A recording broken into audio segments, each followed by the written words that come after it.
Son angle d'attaque principal, c'est la campagne de vaccination. Il explique que la France s'est trompée sur tout. Manque de masques, manque de tests, de gants. Les masques, les tests, les gels. Et désormais manque de vaccins. Maintenant, les doses de vaccins. La Grande-Bretagne vaccine 4 fois plus vite que nous. 40% de la population anglaise a déjà reçu une première dose de vaccin. 40% de la population a déjà reçu une dose. Contre seulement 10% pour la population française. En France, c'est 10% qui a reçu une seule dose. En Israël, c'est 60% de la population qui a déjà reçu sa première dose. Comment se fait-il que des pays comme la Hongrie, comme l'Allemagne vaccinent plus la République tchèque, la Belgique, la Suède, le Portugal, l'Autriche, l'Allemagne, l'Estonie, l'Irlande, la Slovaquie, l'Italie, la Grèce, l'Espagne, la Pologne, la Norvège, la Slovénie, l'Islande.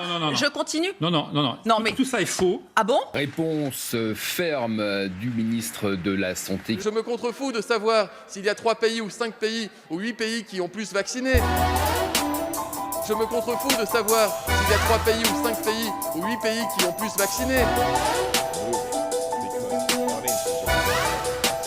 Hier, sur les primo-injections, c'est-à-dire la première dose reçue, la France était passée devant l'Allemagne, l'Espagne ou l'Italie. Hormis l'Angleterre, la France est le pays qui vaccine au rythme le plus soutenu maintenant d'Europe. En France, nous avons vacciné 10,8 habitants pour 100 000 habitants majeurs. L'Espagne est à 10,7. L'Allemagne est à 10.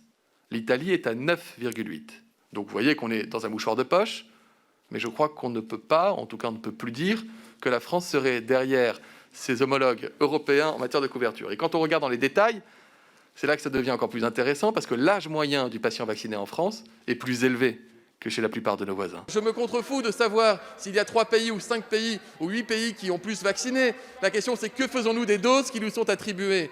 Aujourd'hui la France, on est à touche, encore une fois, ça n'a pas de sens, mais on est passé devant l'Allemagne, devant l'Italie, devant l'Espagne.